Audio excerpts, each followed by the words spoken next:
Put your hands on top of your head. Well, I didn't. Now!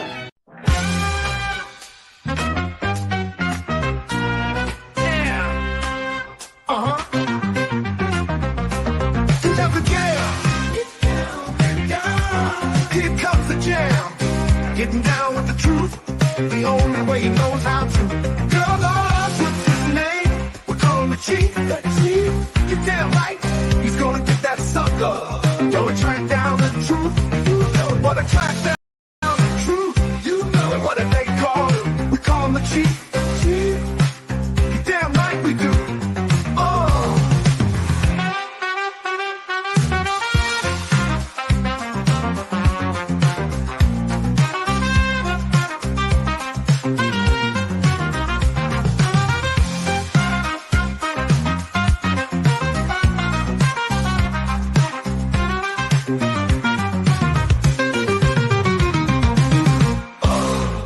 And I'll bet your mother had a loud bark. Good morning. This is Morning Coffee with the Chief. I am your host, Patrick Jordan, here on Pop Culture Minefield. You can follow us on Rumble and YouTube. So when you do follow us on Rumble and YouTube, remember, hit the follow button on Rumble, hit the subscribe button on YouTube, and make sure you like the show and share it with a friend. Now, one of the things, Gary, who kind of owns the channel, and Martine, who is, my security blanket when we do these shows, is they do some pretty great stuff now. And Gary, he did my theme song. If you haven't been to the show for a while and you heard the theme song, the Chief will get to the truth. Great, but also the graphics. And I really like the graphics for today's show, Lone Star. And so they do a great job, and I appreciate all the work. And I've been doing this now. God, I'm coming up on 2 years. I think in March it'll be about 2 years. I don't hit every week, but I hit most weeks where I do my show. And today's show, we're going to do the movie Lone Star, which was released in 1996 and stars, well, a variety of people. But the one I like the most in the show is Kris Kristofferson. I always liked him. I like some of his music, not all of it, and I certainly liked him as an actor in a lot of different areas. But before we get into the show, I just want to remind guys to go to the Los Angeles Mission. And the Los Angeles Mission provides homeless services. They do wraparound services for men and women who want to get off the streets. 6 to 12 months with the cognitive behavioral therapy programs. It really is the gold standard for what you need to do to help people recover and reintegrate back in society. Go to the losangelesmission.org. They do have a faith-based element, so they don't get money from government. So they really do depend upon donations. So I'd appreciate to go to losangelesmission.org, make a donation today, and help somebody who is down on their luck. Now, you can also catch me on X at LSD Jordan, and I do post about a wide variety of issues. Today, I did post about P. Diddy. Another allegation came out about him, and that's just what is going on with that case is shocking, just shocking. The number of victims that have come out and the pattern. The pattern is consistent with nearly all the victims. They want to break in. He invites them into his lair. He gives them a drink. They pass out. He sexually assaults them by himself or with others. I mean, it's the pattern's undeniable, and I'm glad that guy is still in prison. And I think Hollywood and the music industry have some soul searching to do. You can't tell me that they didn't know that this was going on with P. Diddy. You just can't tell me that. Just like you can't tell me they didn't know what was going on with Harvey Weinstein. And many of these people are very critical of law enforcement. Occasionally that criticism is necessary and appropriate, but they are not critical of themselves. They refuse to turn an eye and a look into themselves to find the predators among them because they're too afraid not to get their opportunity. They want to break it in. They want to be big and they want to be a star. So they let things happen to them and they refuse to come forward because they're afraid of the power. Well, here's the deal. If we're going to have a good society, you got to step up. You got to step up and do the right thing. So the other show, tomorrow's show on Briefing with the Chief, which is on KJDB.com. You can listen to my radio show. It is also a podcast on Rumble, and it doesn't go behind a paywall anymore. So you can go back there and listen to the shows that, for the last few weeks anyways, it hasn't gone behind a paywall, and they're going to stay up permanently there. But you can go to KJDB, Briefing with the Chief, and find the audio versions of all of my shows. Or you can just go to KJ's Rumble channel and you find the shows that I did over the last few weeks. And tomorrow I'm going to talk about big balls. believe it or not, I'm going to talk about one of the 19-year-olds, one of the young men that's working with Elon Musk, and the doxing of the left and how reprehensible I think that behavior is from the left.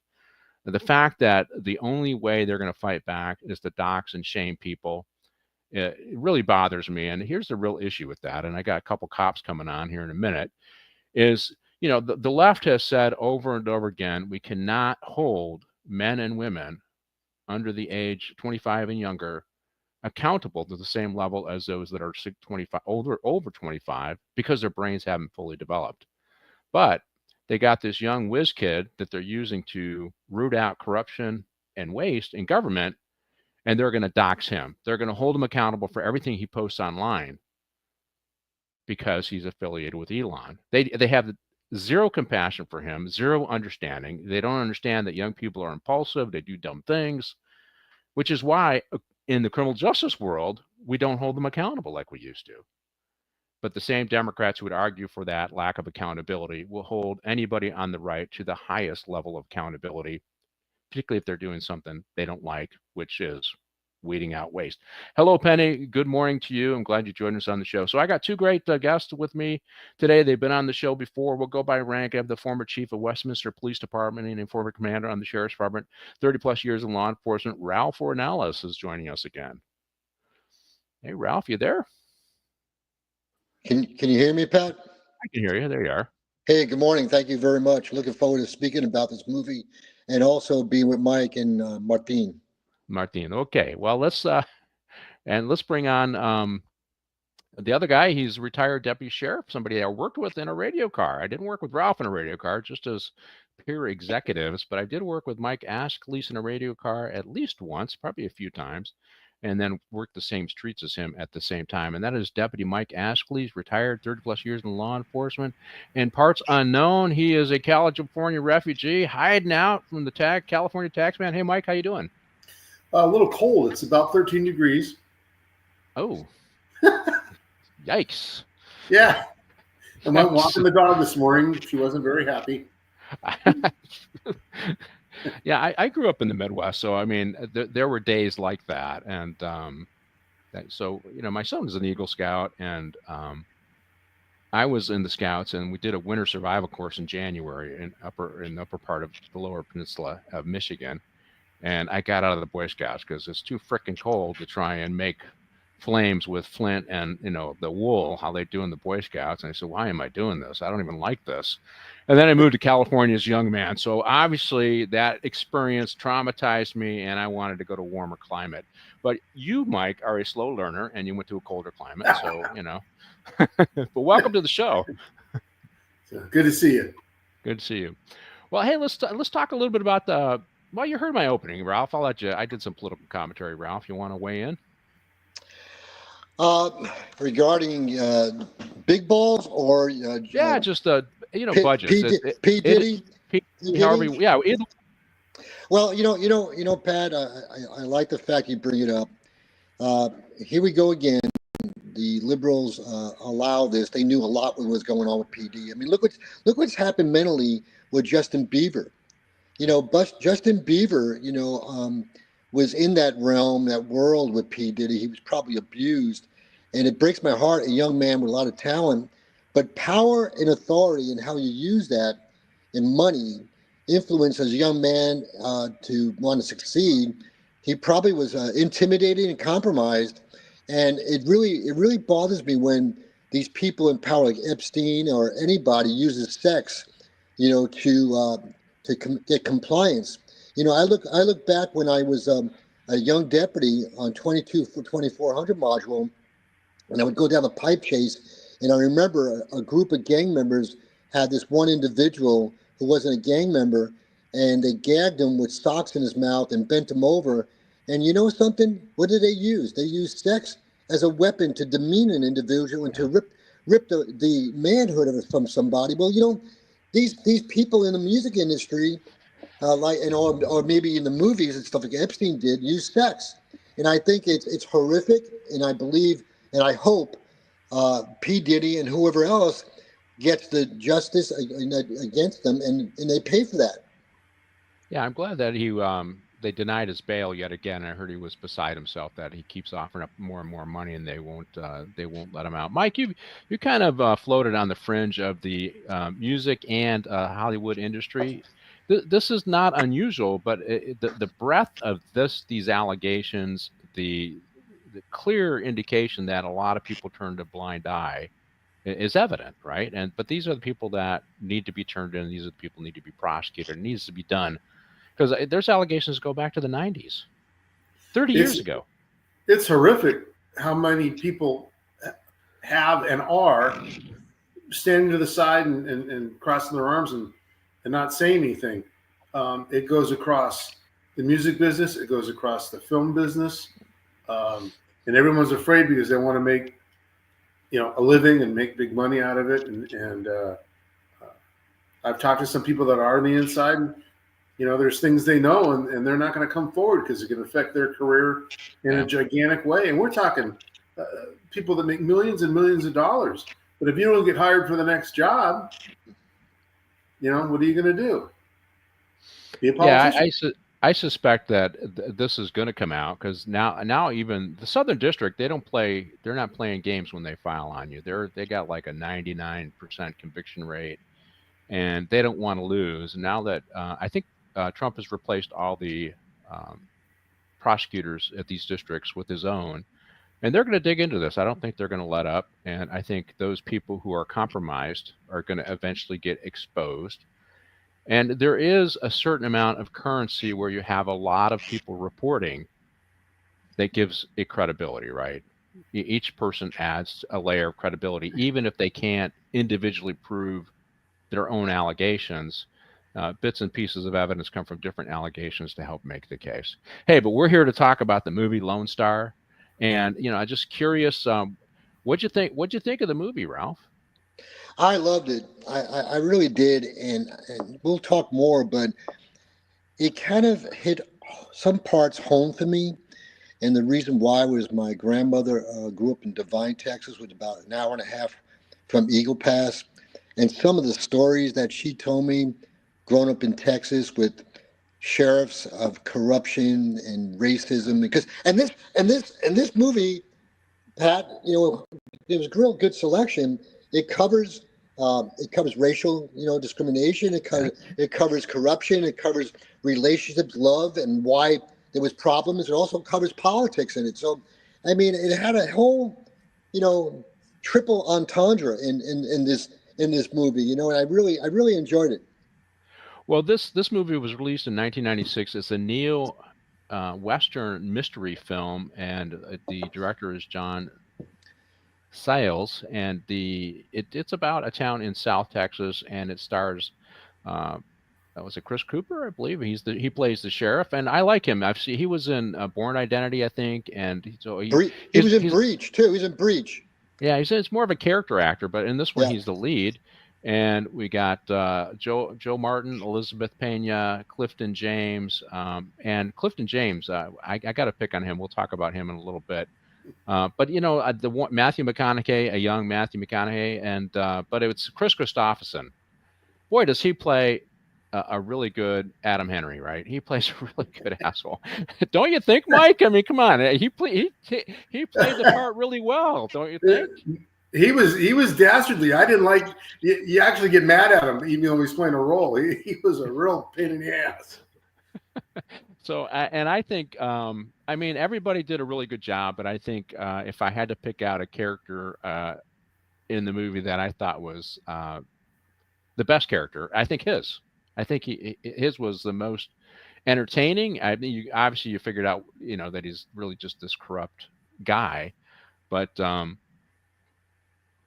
I also like the scene, and we'll get into it, with Matthew McConaughey stands up to him too. That was a really good scene, and that was probably McConaughey's best scene in the movie too. And it's funny. He said he fought in the Korean War and all that other stuff. And I've talked about this on the show before. People don't understand that the Korean War was one of the most brutal engagements that the U.S. ever fought, and those guys are unsung heroes. And they fought in tough situations with outdated equipment against all odds. and we got our butt handed to us for the first 6 months before the landing on Incheon, and we reversed it, and then we got our butts handed to us again when the Chinese came in. So it really tough. And then it's funny. I was thinking okay, so he's supposed to be a guy who fought in the Korean War. He's not going to be intimidated by. He's not going to be intimidated by this sheriff.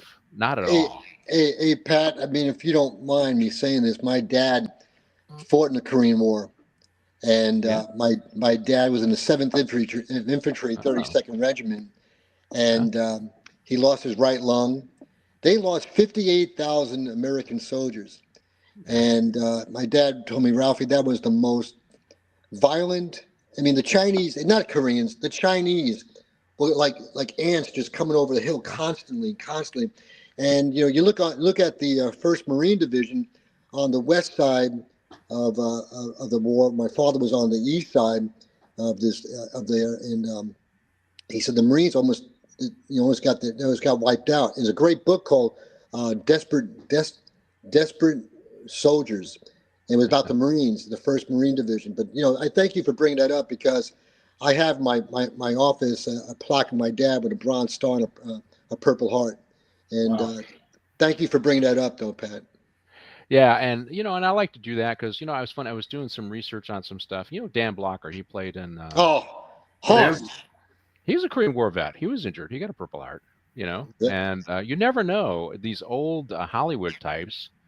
Who they are now. We got all these soft guys, and they look tough, but they gotta worry. I don't think any of those guys cared about how people's feelings. I mean, Lee Marvin in World War II. I mean, you start thinking about some of these old time Eddie Albert and just what they went through, and just the Korean War is one of those ones.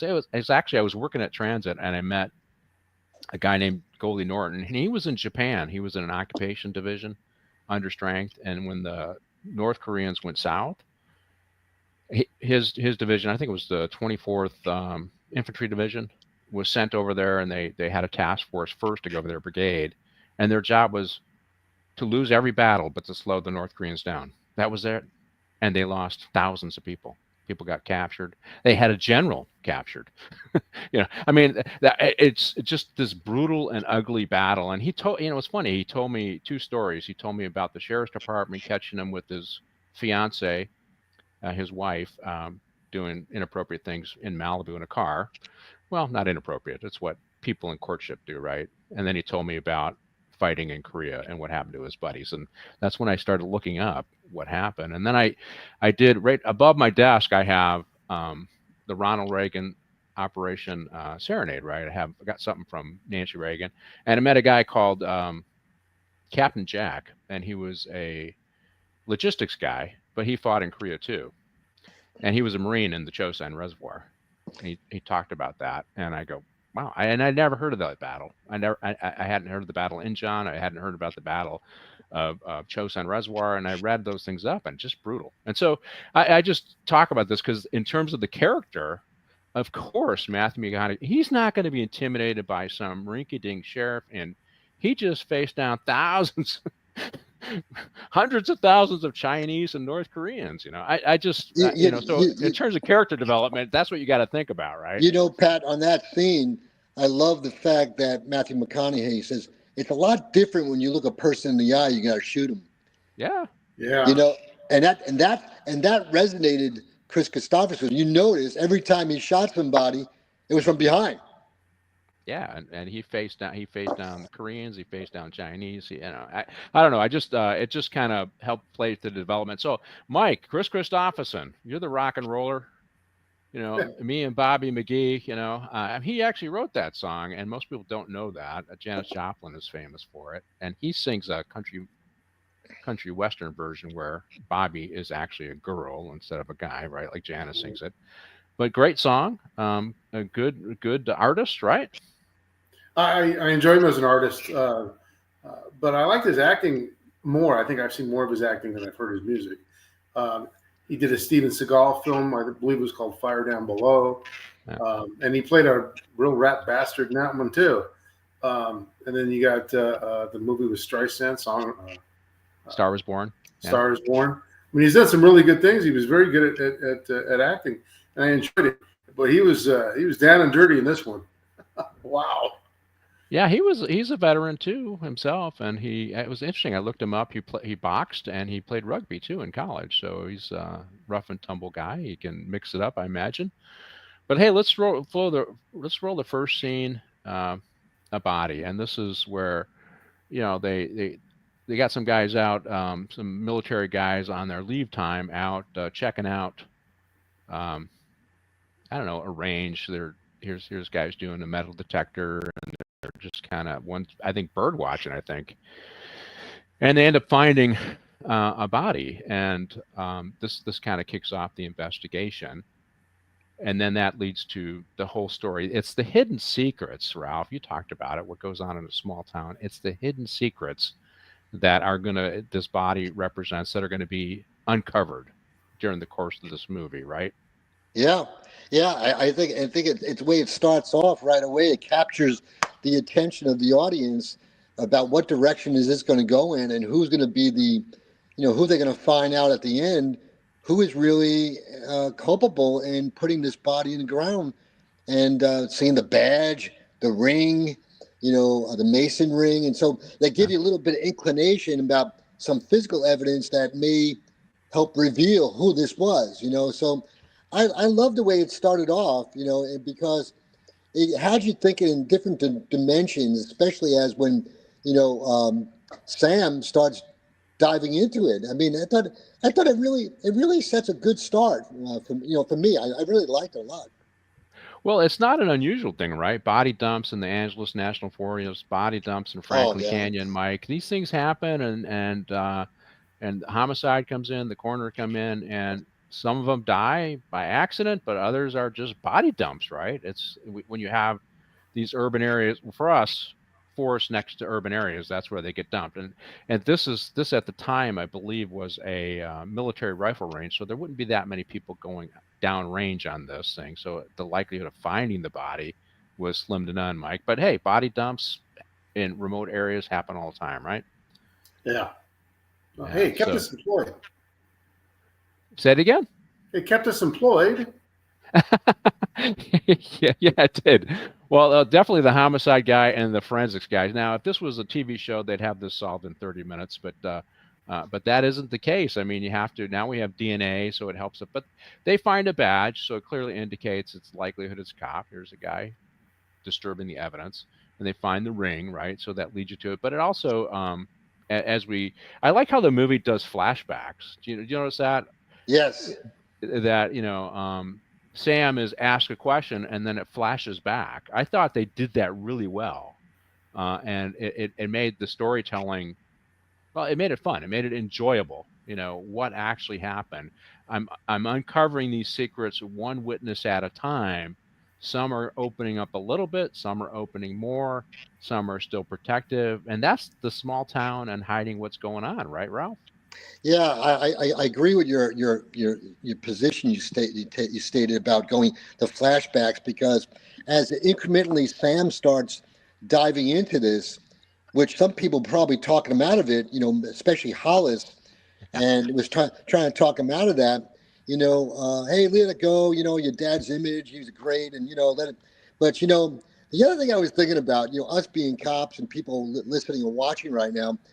There's a reason why we have a badge in us and has a number on it, Well, they obviously the badge they gave out didn't have any numbers on it when Sam found it, because who could it have been? He didn't know. Didn't go back to Kris Kristofferson, Charlie Wade, just a badge, So out police mine. I was thinking about that too, So it was. I love going that back and forth stuff, because you see the behind the scenes thinking, it really transpired. Well, sometimes this stuff can be a little disjointed where they're flashing back and forth, but I didn't get that, Mike. What do you think? Same thing? Good use of that technique for movies? Yes, and I'm trying to find it because I was reading about it this morning. It was a revolutionary film technique at that time, and they did a fantastic job with it because it was fluid. You didn't have Gilligan's Island dream sequence going up in his head. Yeah. And so the segue was very, very quick, and you can see what's going through his mind because you actually do that. You go to a place, you remember something while you're actually doing something else at the same time. And so I thought it was very well done. And it helped a lot with the story because this story, there was a lot of angles to it. I mean, holy smokes.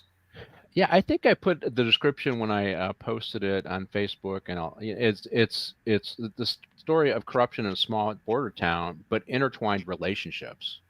And so to untwine those relationships, the strategy of these flashbacks, I think, really helped tell the story. And so, I mean, we look at really good storytellers in the movies. I mean, Steven Spielberg is a really good storyteller, right? And I think Ron Howard does a pretty good job as a storyteller, as a director. But I thought this was a really unique, and this was nominated for an Academy Award. I don't think it won, and this was an independent film too.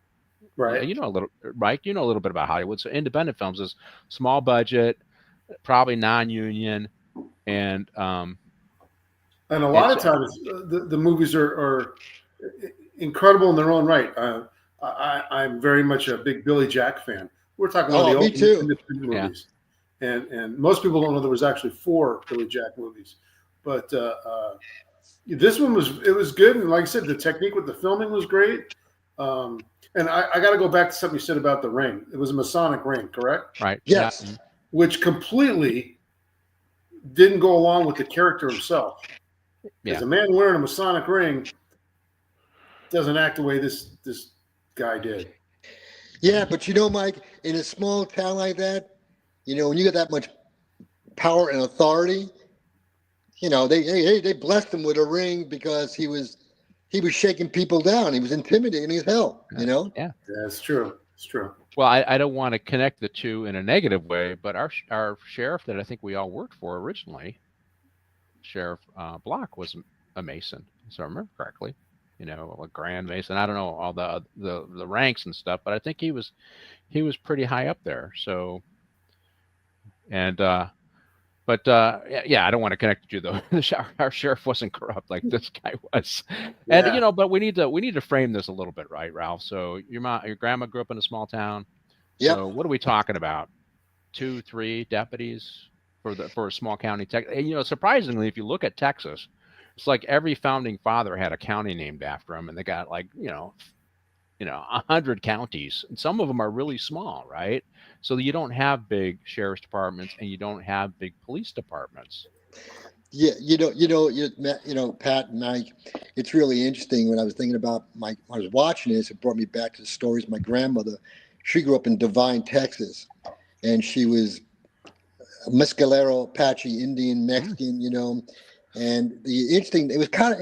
I gotta be honest with you guys, it kind of got emotionally for me because the story she told me, and how a small sheriff's town they treated certain people at that time, and they had, how they misused their power and authority, and prejudice and racial discrimination and stuff, and how you couldn't be, like in the movie, you couldn't be dating somebody who was not Mexican or Latino and stuff like that, and so it really was interesting. But getting back to the movie about, Sam, small town, but that was a pretty big jail behind him when he was in the parking lot with the guy that was going to run for sheriff, with the cowboy hat too. That was a pretty big building at that time. My grandmother told me, man, it was like San Dimas Station back in 1979 when I went on a ride along there. This little building. In about 5 jail cells in the back, So, I remember my grandmother telling me how just, the sheriffs and the police were just, basically they ran everything, and they had their hand shaking people down on, some of the development, businesses, car dealerships. Her job and her family was picking cherry tomatoes. That was if you look up right now, Devine, Texas still is the cherry tomato, where the cherry tomatoes come from, So it did bring back some visions, of verbal visions my grandmother gave me back in the day when I was growing up in the 60s. Yeah, you could say well, this movie so the movie is about corruption in a small border town in Texas, and this would have been in the 50s and 60s and up into the 90s, right? Because that's where we have Sam, who ends up the sheriff because his dad was Buddy Deeds, the sheriff for 30 years, right? So I guess we should talk a little bit about the characters. Let's roll Clifton James, and then we'll get into some of the characters in the movie because this one is a fun character. I like him. And he's a character actor, and I wanted to do a little scene with him. Now he plays, let's see, what's his name of this guy's character? He plays Hollis, right?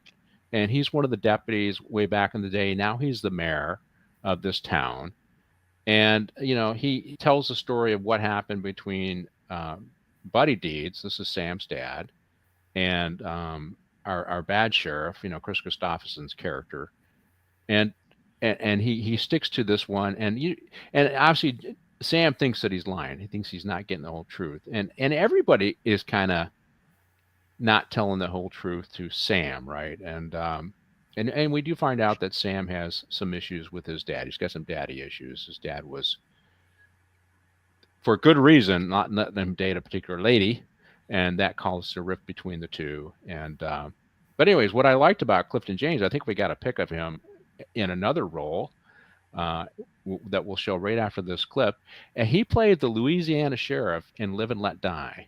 Do you guys remember that movie, James Bond? Absolutely. Yeah. Yeah. With a great song by McCartney. Yeah. Live and Let Die. But he played that sheriff. Yeah, he was also in Cool Hand Luke, another great movie. Yeah. He played kind of like the boss of the dorm, so to speak, in Cool Hand Luke. But I think probably his most memorable role is playing the Louisiana sheriff when Roger Moore, who portrays James Bond in Live and Let Die, is active. Let's see what we got. Eastland, Burkholder, they have jokes about how dead people should vote because once a year. Okay, yeah, that's right. What are you talking about on the border? Is that what you're talking about? Because or in Louisiana, but he's telling the story, and he knows Buddy, and he knows Kris Kristofferson's character, and I'm drawing a blank on what Charlie Wade. So he knew both of these guys. He worked for Charlie, and he worked with Buddy actually, and he became the mayor. So what do you think? So he's one of those guys that has the hidden. There we go, Korean War hero to talk about. He's one of those guys that has a lot of the secrets that he's not telling Sam, right, Ralph? And Sam's got an instinct. He's not getting the truth, right? Yeah, I think Sam reads into it more. He's got good instincts that Hollis is holding back on him. He's not telling him everything, and that which actually sparks Sam to even dig deeper. Even when you remember this in the film, Sam went to Texas Rangers. I forget the guy's Wetzel, his name was, and he's picking his brain. And the Texas Ranger really didn't want to take any part of it. He didn't want it. He didn't want to find out the truth, because I believe the story when he met him with the Texas Ranger. The Texas Ranger, I think, knew something. He knew something. He didn't reveal it because he told a story at that coffee table at the shop that there was something going on, but he wasn't giving Sam the whole skinny. And so Sam kept on digging because he felt there was something going on deeper, and he wanted to get to the bottom. And I love that whole dynamics and that cop spirit about digging and turning rocks over, literally. And so that's a great scene, a great premise for the movie. To add on to that, it was a small town, and the politics were humongous, but not just a political thing, but the lives that were intertwined. He's kicking rocks over to see what's underneath, but the old timers of the whole town, they actually knew most of the truth or part of the truth about all of this. And he's going to be finding out, some bad things about his own family. And everyone had a small piece of the pie, and he wanted the whole thing. And it even bit him on the butt at the end of the movie, getting more information than he wanted. Yeah. Well, I think the interesting scene about this, Mike, too, is you hear the anger and resentment that Sam had towards his dad, Buddy, right? And that is a big part of why he's digging. He wants to reinforce that the worst things he thought about his dad are true. Yeah. That's what it isn't just solving this murder. He plays off that's what it is, but I think it's also that. He wants to show that Buddy really wasn't the good guy that you all think. And Hollis knows different, but Hollis can't tell the story yet. He's not ready to tell that story. Pat, you're 100% right, because Hollis was always reinforcing his dad was a good man, because Hollis knew the whole story. But as you state, Sam wanted to find something bad because his disdain for his father for not allowing him to dive deeper with a relationship with a lady. Yeah. Well, there's another political element to this, and this is I think what it means to be a good sheriff, right? As we talked a little bit about being a good sheriff regarding our sheriff here in LA County, and it's what I think made Sherman Block very successful, and I think until Lee jumped off the deep end, made him very successful too. And this is that they took care of the different constituency groups in the county. You hear that with Buddy. Buddy, he enforced the law, but he had a little bit of latitude towards the Black community, to the Latino community. He pandered to the white community. He knew how to, when you look at the strength, like remember when, let's see, when it was the Warren Commission, I think, because shortly after the Warren Commission, we had the Christopher Commission. I can't remember which one. It was the Warren Commission, I think, for us. And Sherman Block, he was taking fire, but he was taking fire from mostly West Side liberals in LA, but he still had the outlying county that supported him. And he knew that he had to foster those relationships and maintain those relationships so that he can push back. So when I hear how Buddy was a good guy, yeah, he was a good politician, and he probably is generally a good guy, but that's how a county sheriff has to do it, right? That is a part of being political. If you're not fostering these relationships with your different constituency groups, then one tends to dominate the discussion. I think we're kind of in that place right now, and I personally think that had our last sheriff been a little more adept at doing that, he could have survived, but he wasn't. He didn't want to pander to any group. He was the sheriff, and he paid for it. And I think Luna needs to, if Luna was taking his time our current sheriff was taking his time to build those relations so they can eventually put back, I'd say, okay, good, brilliant political stuff, but I don't see that happening. But hey, comment on it. Buddy is just being a good sheriff, right, Ralph? Based on, the story starts to develop, Buddy didn't want to be Charlie Wade. Right. Buddy wanted to be a person, I believe, that wanted to hold up some character. Yeah. Was he hanging on the fringes about certain things he allowed and might have had his hand in? Go back to Sherman Block. I love Sherman Block. He did a lot for me in my career. But Sherman Block was astute, very bright, astute, to blend into a lot of different segments of the community of LA County. The other thing, I'm not sure if some of you know this, but Sherman Block's older brother was very much involved in the movie industry and all the stars like Telly Savalas, Norm Crosby, even some of the black stars. So Sherm really was, ingratiated himself to a lot of these people that built the strength around him for a lot of years until he started getting cancer and started getting his strength wasn't there as much. But that's what a sheriff has to do to build his self-efficacy, to be able to have impact and positively in the community. Now, I don't know any other ugly stories of corruption with Sherm, but it could possibly be because there's always something quid pro quo, but I don't know that. But he knew how to play his cards right within the county of Los Angeles, just like Buddy did in this movie. And I go back to Sam, his son. Sam he wanted to find something really ugly about his dad because he resented him. Yeah. Well, okay, Mike. So we're just going through the scene now, right? Where Charlie Wade wants Buddy to do his pickups, his extortion pickups. And Buddy, our career war veteran, our guy who's, he's saying, I'm not doing that.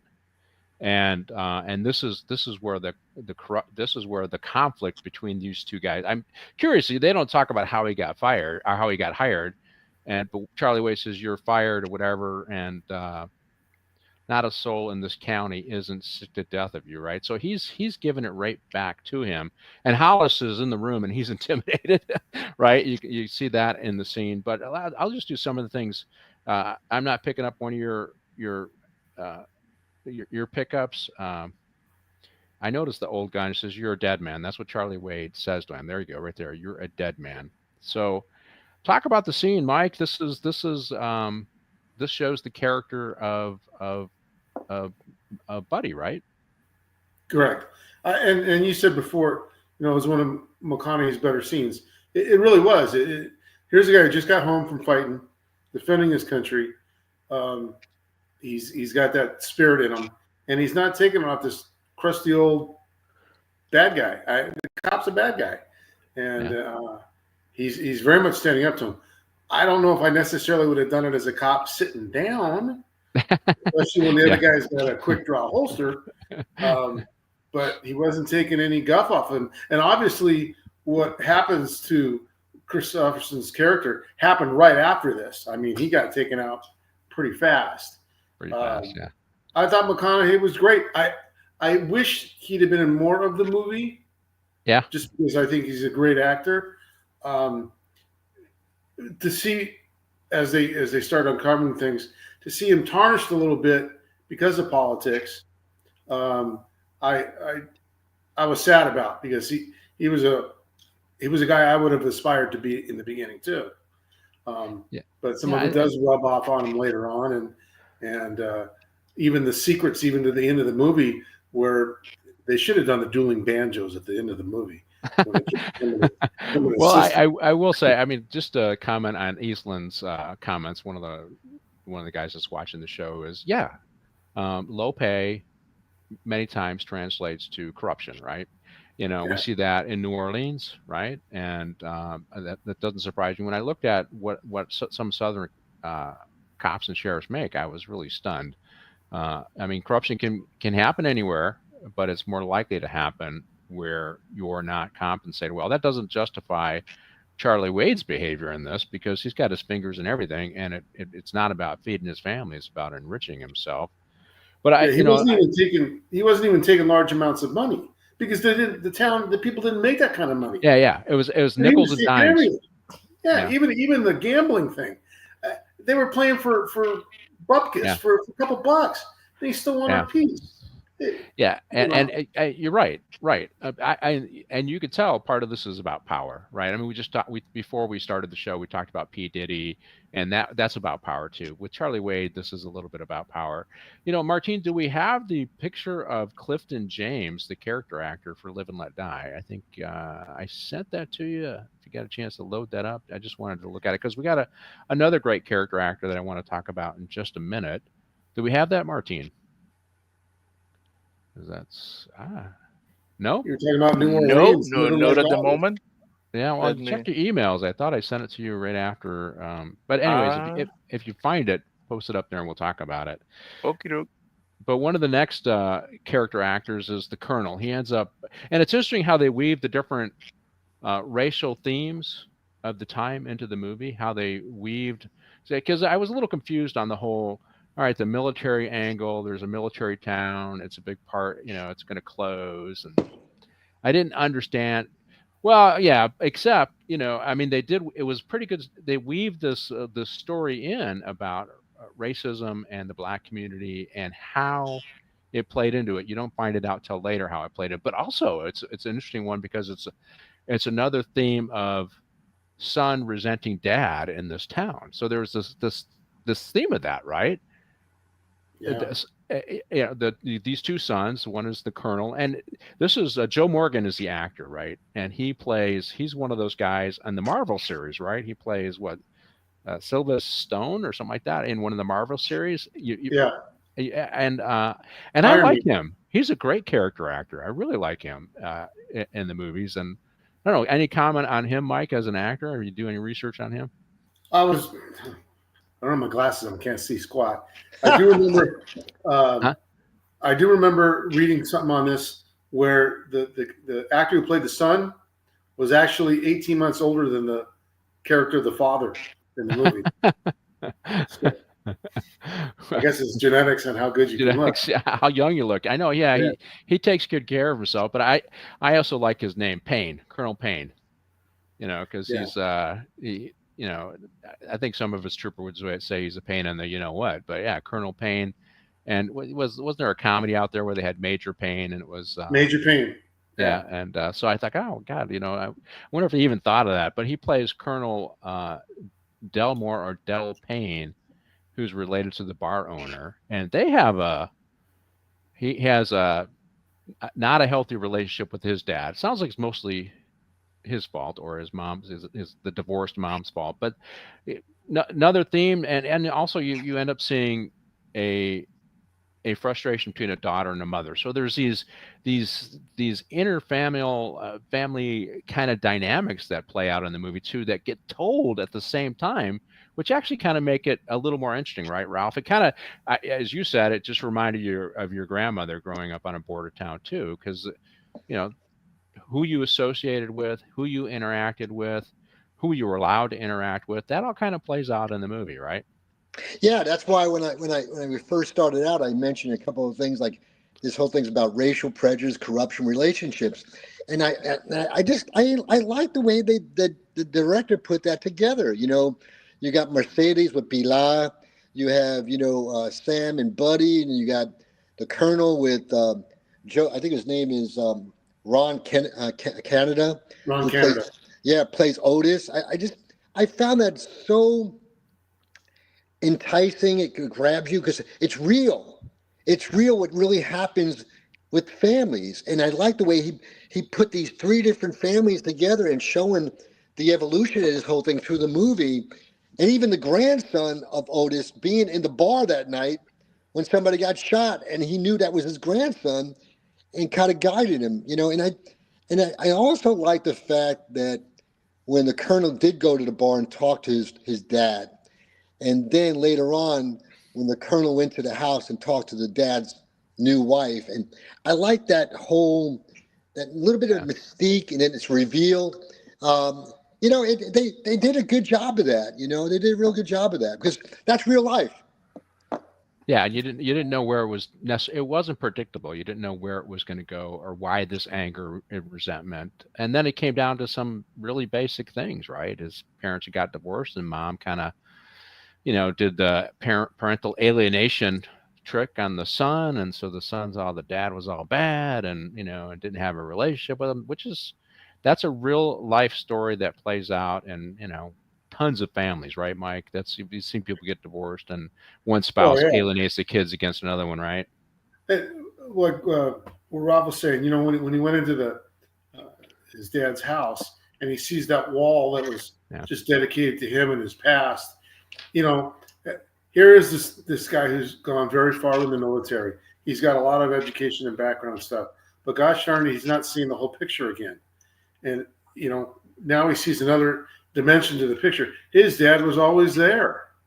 Yeah. And like you said, parental alienation. But his dad was there, and he kept watching him, and he did the best that he could under whatever circumstance he was stuck in. And he loved his kid, and I think it changed the character and his views towards his dad pretty fast. And it was. Yeah. I like the fact he caught on the grandson was in the bar because he hustled him out of there right away, and because he knew exactly who the kid was. It opened up a door for communication, I think it said. But it's just interesting that because that's a typical family dynamic in a divorce situation, right? And he laid it out there. What's the cause and effect when you have that parental alienation, when you have separations, when you have divorce, and you have those kind of things. Let's roll the next scene, and I call it intimidation and grift. It really is when we got these small border sheriffs. They have people who are vulnerable, particularly people who are coming across the border, and people who are poor. And if you control their license, now there's a scam, Ralph. I'll throw this one to you, coming out of New York, right now, where they had people connected to the chief or the commissioner who recently stepped down were kind of encouraging that money flow in, and there won't be any enforcement action on their nightclubs. Yeah. Same thing, right? Same thing. Same thing. And it goes to the high, and we're talking we're talking to the highest levels of the NYPD. It was Caban, I think his name was. His brother was a former sergeant who was running this crew that would consult with you to make sure that the police didn't bother you. And then many of the senior executives would go to the very same clubs that were receiving protection. It's a protection racket, and a lot of them are indicted right now. It seems to touch the mayor, although the mayor seems like he's going to escape it. But these guys are going down for very similar things, and it ain't a border town. It's the city of New York. What do you say, Ralph? You're a New Yorker. No, and not only in New York, but I got a nephew on NYPD. We talk about it. He's a detective, and it's horrible. And yes, it could happen in a small town. It could happen in large cities. We've seen historically, payoffs, and NYPD. I'll speak only to that. Coban and his brother, and they abused the system, abused the badge, abused the trust of the public. And I got to tell you something. The lady who came from Nassau County Police Department was a chief of detectives, Shetland Stilwell, a female black, I understand from people I know on the East Coast, very capable. She left. She left because I believe she knew there was ugly stuff happening within the NYPD, and she took it upon herself to exit stage right because she didn't like what she could smell and feel as a cop. And I give her kudos and and honor and respect for doing that. But Coban, what I heard from friends of mine on the East Coast was, who is this guy? And I listen, Mayor's getting off the hook, maybe. Okay, Maybe, he put him in. He put him in there. He knew there was a weakness within this Coban, and Coban selected his brother to do the dirty deeds also. So follow the money. I would love to see forensics done on Coban, but also to Mayor, Adam. What's his name? The last name. Eric Mayor Adams. Adams. Yeah. Eric Adams. Eric Adams. Yeah. Yeah. I mean, I would love to see forensics of monies on Eric Adams. Yeah, hopefully they don't shut it down. Hopefully they follow through on all that so we can see it. But it just, that one was the intimidation of enforcement. We see in the scene here, Mike. He's got Hollis. Hollis, he hasn't done anything wrong yet, right? Maybe he knows he's running a game, maybe not, and he knows. But he comes and makes him pour the beer. He's intimidating him, right? This is where it starts here. This is my town. I'm in charge. You will do what I say. And if he doesn't like you, and as we find out, he eliminates you, right? Does our Charlie Wade here. But this is where I think Kris Kristofferson plays a really good bad guy. And it's funny, Hollis here, this is a young Hollis. He's uncomfortable with all this, but he doesn't stop it, right? He says, oh, that's okay. I don't need it poured. I mean, he's doing that. But Charlie Wade he's putting pressure on him. He's intimidating Otis. He's letting him know who's in charge and that he needs to mind his business, mind his P's and Q's, and stay in step. That's both a racial thing, I think, and a power thing. What do you think? Oh, definitely in this particular bit, it was both very much racial, and talks back to the times, when this is pictured, which were horrible times, and then definitely in politics because one followed the other. You can see the hesitation. He doesn't want to do it. He wants to stand up and be a man. And yet this guy's too far into the town and he's going to have to succumb to it, which sucks. And this I think this is a flashback story where Otis is telling the story, right? And that we're hearing this thing with Charlie Wade. It also opens up the suspect pool, right, Ralph?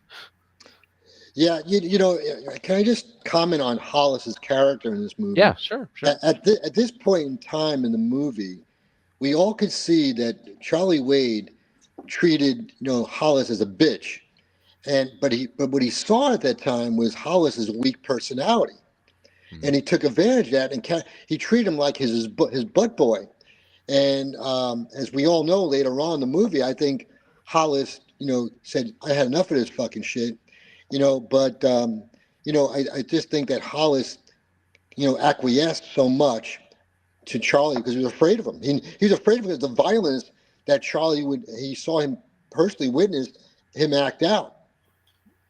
Yeah, they don't say it, but coming out of World War One and World War Two, you had a lot of black veterans, and they begin to push back against these institutions, right? The racial institutions, and Sheriff Wade is absolutely part of that old institution. He's controlling it, and of course they try to suggest that Buddy Deeds was similar, right? You hear that, and I think one of the comments was, well, Buddy knew that sometimes salt and pepper just can't mix. He knew how to keep them separate, but make sure everybody's okay, right?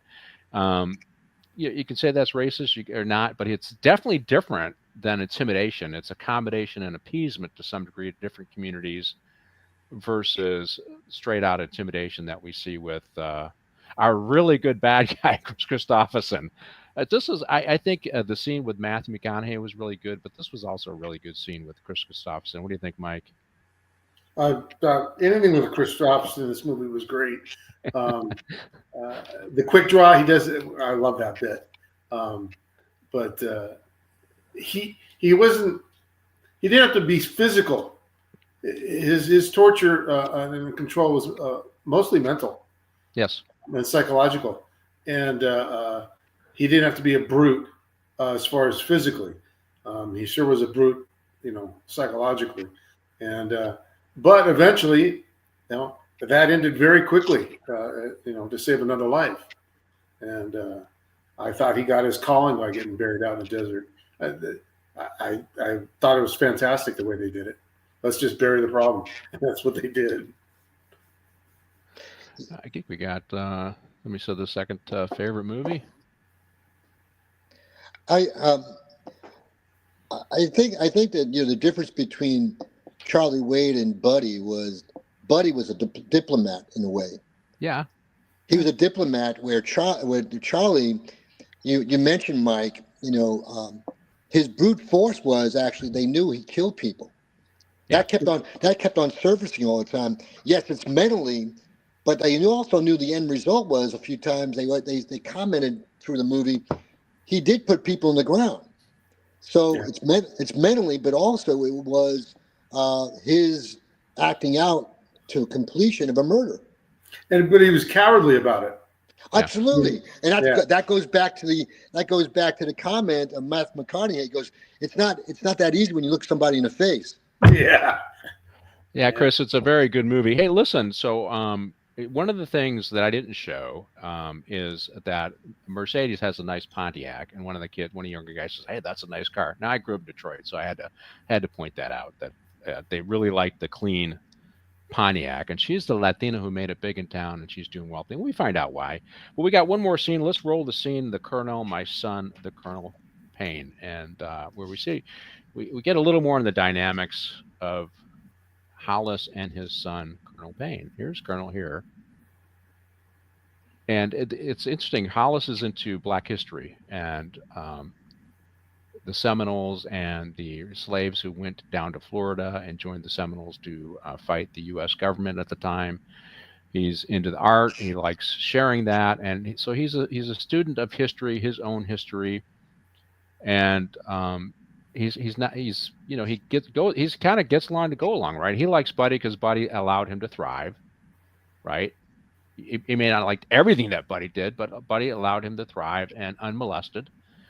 And so he went along, and but here's his son who went in the military because Hollis still has some. You see it when he's dealing with Charlie Wade. Charlie Wade says, "This is not Houston," which is a message. This is not the big city. This is my town. This is my county. You will do it my way. So Hollis is definitely somebody who wanted to push back, ultimately did push back, and it probably cost him with his wife and stuff. But and he allows things to happen in his bar. And I think his comment is, "This is the only place in town for the blacks." To me, right? So yes, I turn a blind eye to certain things. Right, and this is where. So he's, you got a straight arrow son, right, who follows the rules, and then you got Dad, who kind of. The whole thing about this town is everybody kind of knew. They kind of play a little fast and loose at the gray area, right, Ralph? Yeah, well, what Otis said to his son was the fact that, hey, I'm the mayor of Darktown, Yeah. And the fact that I'm doing with is a place to make it where black people could come and enjoy themselves dancing and stuff. Yeah, sometimes there's a love, and then all of a sudden some violence happens out. But I try to keep a clean place. But his son, is so is a good colonel and a soldier. He sticks to his values and the core values of the army. But and I think it's in a way it got in the way his dislike for his father, because he really didn't know the whole story yet about his dad and him and the relationship. But I like Otis's Canada's part in this. He plays a really good part in how he knows how to navigate his way from a young man from coming from Houston up to running this bar and being successful in a way at that bar in the town. Yeah, and he's played by Ron Canada, who's a great character actor. But we are ready for our break, Martine. I think, do you have it all queued up, and are you ready to go? We're mid-scene. We'll roll our break right after the scene, and but yeah, Otis is his Ron Canada. Let's see. I'm looking at him. I just want to see some of the other stuff he did. Let's see, Cinderella Man. He was in Cinderella. Wedding Crashers. Yeah, he played in The Corner Man. Yep. Right, and he's. I'll look at some of more his lady stuff, and because I've always liked him too. He's a good actor as well. Lake Effect, Ted 2. He was in the movie Ted 2, The Discovery, Crown Heights. Remember that movie, Crown Heights? I think he played like a police detective every now and then. So sometimes he played. Yeah, that's right. We got The Empty Man. He played Detective Villers. So he played a cop lots of times. I think that's where I remember him most from. But another great character actor that you find in this movie. And there's Mr. Colonel Payne as well. Hey, Pat, I got to ask a question to Mike. Hey, Mike, Joe Morton, didn't he play in Terminator? I'd have to look it up. I'm not 100%. I can't remember. Yes, he did. He was Miles Bennett Dyson, the guy that basically designed the Terminator's brain. He played the scientist. Yes. Yes. Yep. Yeah. I like his acting. He plays a good part. Yeah. He ends up. Terminator 2, Judgment Day, and he was in The Walking Dead, the series. Let's see, what else was he in? The Astronaut's Wife, Y2K. He's really been very active. If you look at Godzilla, King of Monsters, the Justice League, and he's done that a couple of times. Yeah, I really like him. He's good as well. But it is, you're right, Mike. He does. His dad really is proud of him, but his dad ain't going to take any guff off him, right? He's heartless. He can't do that, right? That's part of his character. And he's providing a service. And this is the whole exchange. Well, are you going to close the bar to the military guys? This is the only place they have to go, where they feel comfortable. And ultimately, I believe that he does, because there was a shooting there. Which I guess if I'm a colonel, if a place is unsafe for my military, I'm probably going to shut it down too. So it's not, it's actually not a bad decision on his part, but it's an interesting exchange between father and son. Well, it was a weird dynamic that brought back something that had been around a long time because of old politics in our nation, black versus white. Yeah. And that's how that bar had started out, and he's trying to cut through it. So it was very unusual. But it was a historic part of the town also. Yes. And of course he's got a new lady too, who's also, she's also ultimately the one that breaks it to Colonel Payne, right down the road here in the movie, just what kind of man his father truly is, and how much he looked up to his son. And here's our town leaders, and they're talking about a jail. This is probably something where Sam they want the jail because they want to make sure the contracts go to their people. And this is that, I want to say, that soft corruption that still exists, that Sam is trying to dig out and show that, you see, Buddy was a bad guy because he did benefit from this kind of soft corruption, this, pieces of contracts, or, lakefront property on the new lake. Way different than Charlie Wade, right? Way different than killing people, but it's the soft corruption that you find, that we're seeing right now in the U.S. government with the USAID, right? And Elon Musk digging it out. This is and he wants to find this because he really wants to believe his dad's a bad guy, and he's Well, not. I like the term you used, being soft corruption, because depending on how you write it up or how you view it, did they really need a bigger jail? Well, according to him, no. But if it's going to be built and the contract goes to somebody in the town, that brings in money for the town. Yeah. So it excuse me, it helps also. But again, it's still corruption.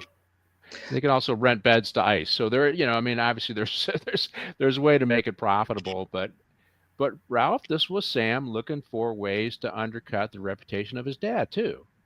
Yeah, yeah, I think it was because, and he took an opposite position where his dad probably would acquiesce because he would see there would be some benefit, as Mike said, to the city or the county, but I like the fact that yes, he went against his dad, but I also like his point of view, Sam, and I think there was a point of view that he doesn't want to just do something to pay the pockets of the contractor or the politician.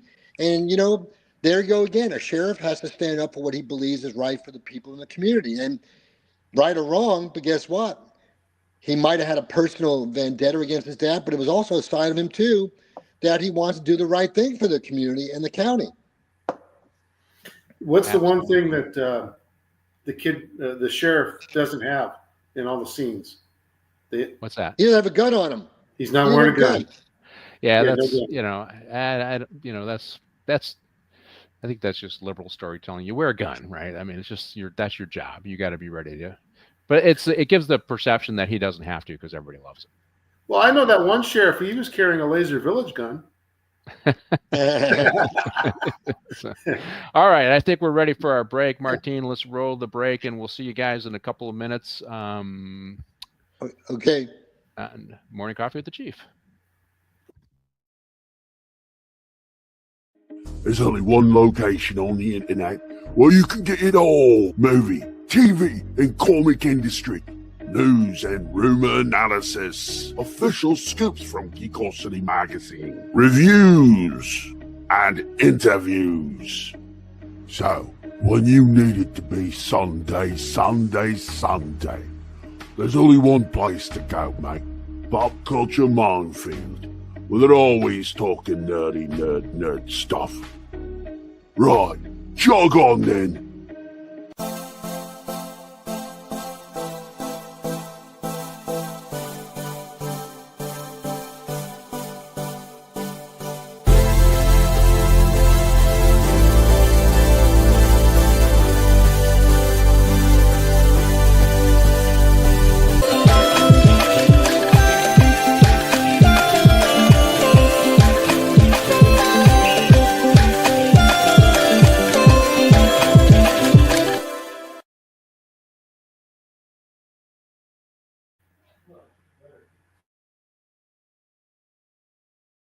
There's only one location on the internet where you can get it all: movie, TV, and comic industry.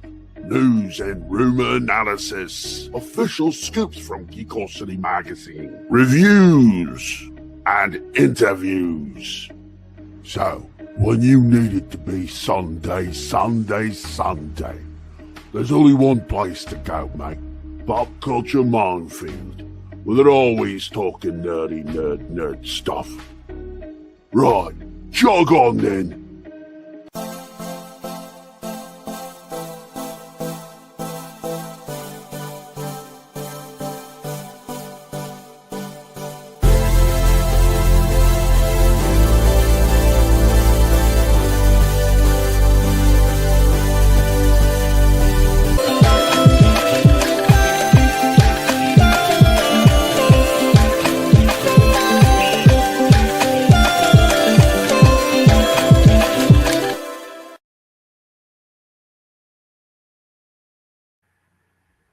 Welcome back. We are back with Morning Coffee with the Chief. I'm your host, Patrick Jordan, and we're going over the movie Lone Star, starring Kris Kristofferson. It was released in 1996, and we're doing this on Rumble on YouTube. Remember, if you're watching us Rumble, to follow us on Rumble. If you're watching us on YouTube, to subscribe on YouTube and share with a friend. I just threw a question out to one of the guys who was watching the show. Hopefully he's still with us. Chris, what do you think of Clifton James? Let us know. The great character actor in this movie. He plays Hollis, and we are waiting for Ralph to come back, but I'm here. there he is. Okay, There he let's roll the next scene. Lovers. This is when things start. Some of the stories start to get revealed. Why Buddy was resistant, and why there's some angst between Sam and Buddy. And this is Sam and the young Pilar hiding their relation. Here they are as adults. He's divorced. He's come back to town. He's elected sheriff, riding on the coattails of his dad's name, and to be a sheriff. And his high school sweetheart, or his teen sweetheart, Pilar, is also in town. She's a teacher, right? And so you got kind of this thing. You got the white guy with the Latina. So there's little challenges there. It gets implied that was not accepted back then, and it probably wasn't so much by some folks. We found out later it really wasn't Buddy's issue. But and here we see him in the sale, and they do do a flashback that shows them as teenagers, and so and they talk about hiding their relationship. Is that somebody who's buzzing? Who's buzzing there? That's my home phone. Don't worry about it. Okay. I was thinking, okay, I've been having some buzzing in my ears lately, so I'm thinking, is that me? But so here we are. They're as adults, and they're having their conversation, and you can tell they really like each other, and they do flashback. They're going to flashback here to when they were teenagers, and Sam talks to Pilar when they were teenagers about hiding their relationship, because here we are as teenagers. I'd say probably 15, 16-ish, Mike. What do you think? Yeah, I mean, they're going back to the high school days, early high school, just learning about themselves. Big giant twist towards the end of the movie, and neither one of them are listening to their parents, which were both saying, we don't want you guys together. It would have been nice had they been a little more honest about it. It definitely would have curbed a lot of problems. But when your parent at that age tells you to do something, you have to do the opposite, because it's in the rule book. It was in my rule book. So that's one of the reasons why I moved to California. You will do this or you'll get out. Oh, yeah. That sounds like a plan. Don't let the back door hit you on the ass on the way out. Yeah. So we also see they develop the story of the Colonel and what's going on with him, and he goes from being kind of a hard guy to with this soldier who ends up failing a P test. He works with her, right? But they develop this story. I think it's kind of blacks in the military, right? And the issues what they deal with, and the interpersonal relationship they have with their leadership. And in this case, the challenge is that they don't really develop this character too much. This gal right here, but she comes from a troubled neighborhood. She's having problems, and she's trying to get away from that troubled neighborhood and all the bad things that come with it, including addiction. And you kind of see that play out here. And so I guess it's a little bit of you got the Colonel, the black Colonel, who's the straight arrow, and then you have some of the other members of the black community who are struggling, and they're using the military as a way to turn their life around. That's their opportunity. I guess we should talk about that. Military, for a lot of people, regardless of color, working class, it was plan B for me. If I didn't get on the sheriff's department right away and I still needed to finish my education, I was going to go to the military. Fortunately, things worked out for me. I didn't have to, but people growing up blue collar, working class, that is an option and a step forward. We certainly saw that with J.D. Vance. He grew up in very tough circumstances. I read his book. I would recommend that, Hillbilly Elegy, to folks. You can go back and watch my show on Briefing with the Chief, where I reviewed the book Hillbilly Elegy. But he grew up in very tough circumstances, and he didn't have the money for college, so he went in the military, fought in war, came back, went through Ohio State, and then Yale. So this is a path for folks, right, Ralph? Absolutely. I mean, look at Colin Powell. Grew up in the South Bronx, didn't do well in college and high school, and ROTC and City Community College of New York. And here's a guy that never went to West Point, and look at what he made general. A lot of young, minorities and even whites all go like J.D. Vance did to advance themselves when they didn't have the right maybe upbringing or a father within their life. Myself, I probably would have went to OCS or the Marine Corps if I didn't get kind of more pushed into college and after high school. So yeah. But in this movie, I thought it was very interesting. Number one, Priscilla. I think her name was Priscilla, who was a black sergeant. Fell in love with the white guy, and there's another dynamic, a racial mixed relationship. But the young lady who had problems, with her peeing dirty and was in the bar when there was a shooting. Near the end, I like the fact she turned the colonel around, his perspective, and she gave him a perspective about why she joined it, and you notice the colonel caved in, and it also that caved in. He actually had a better relation with his own son.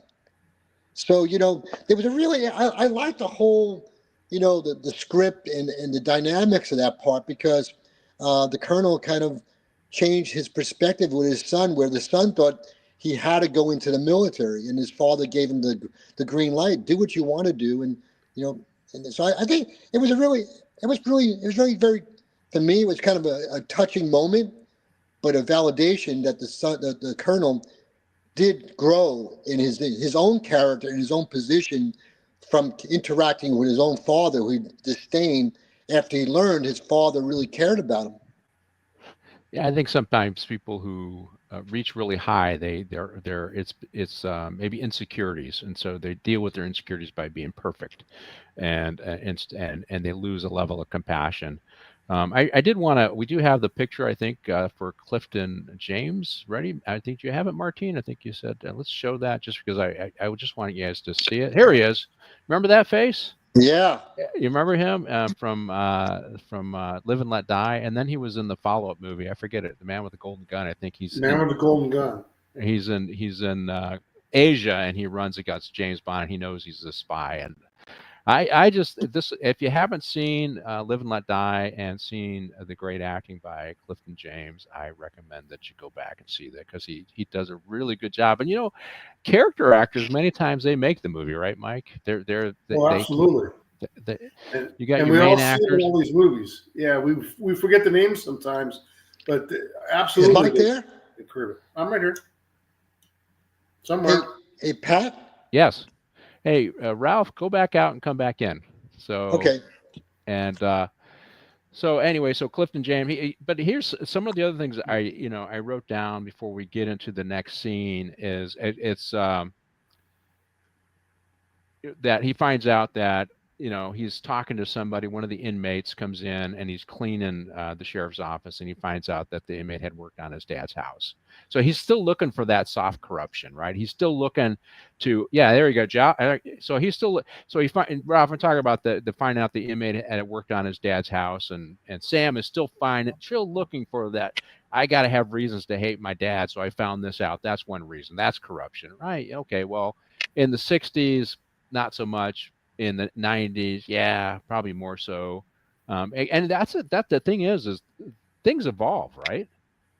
Something that was acceptable in the 60s and not seen as corruption, by the time you get in the 90s, it's viewed in a different lens. And we see that all the time, I think, with the left. They want to go back and look at things in history and review it and look at it back through the lens of today and say, how bad are all these people? Well, right? That happens all the time. And that's what Sam is doing, I think.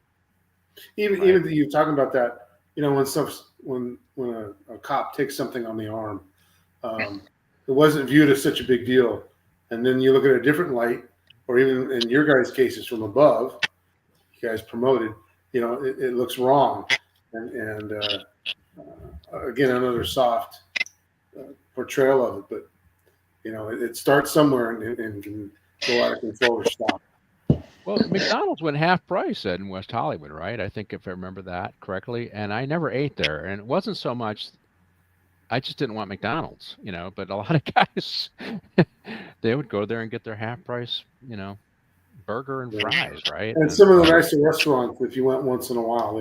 You went once in a while, they'd give you a half price, or they'd give you a deal, a little bit off. And I tended to pack my lunch most days, so I didn't do that. But a lot of guys, they made a regular deal out of it. But as time progressed, those things get viewed in a different light. Yeah. And I see that in the movie. It's a transition. Here's the other thing we got to do: talk about the magic of Hollywood, right? They find the lone 38 round on a rifle range on a military base where they're practicing shooting for 4 decades. The magic of Hollywood. They find the one bullet that they can match to the crime. We always have to have the Hollywood moment, the forensic moment in the movie to help solve the crime, right? Right, right, Ralph. Well, it was very interesting how it came about. Was well, the Cliff and I think the guy's name was Mike was sifting through all the, the sand and the dirt, and they came about it, and he goes, "Hey, Cliff, I think it was a 45 round Yeah, because they were shooting only 30 caliber or something." And he goes, "Hey, this is interesting." And he turns it over to Sam, and here's Sam again starting to build up the case again. Yeah, and it was another interesting scene, but I mean, you enjoy it. It's entertainment, I man. know it's to jump to okay. They've never fired a 45 round on this. Never. I mean, come on. Yeah, I know, but I just hey, okay. That's a Hollywood. That's a Hollywood moment, Mike. Right, right. They got to do that every now and then to kind of tie up loose ends, right? Got to keep us in there. Pat, just to go back to a little bit of corruption and taking, as Mike said, taking food on the cuff or whatever on the cuff and stuff. I always go back to the late 80s, what happened to Sheriff's Department, Arco Narco. It started small and it just went crazy. Yeah. And on the corruption and, taking the money, just like the movie Prince of the City or in the book Prince of the City, the Special Investigations Unit, NYPD, I mean, any large, small town, there's always something like this. And eventually it's going to be revealed. It's going to come out. Some inmate, somebody's going to speak, some informant. And, that's one thing I used to preach all the time and teach at the academy, ethics, is that, you think you can hide something, it's not going to hide. Somebody's going to reveal something somewhere.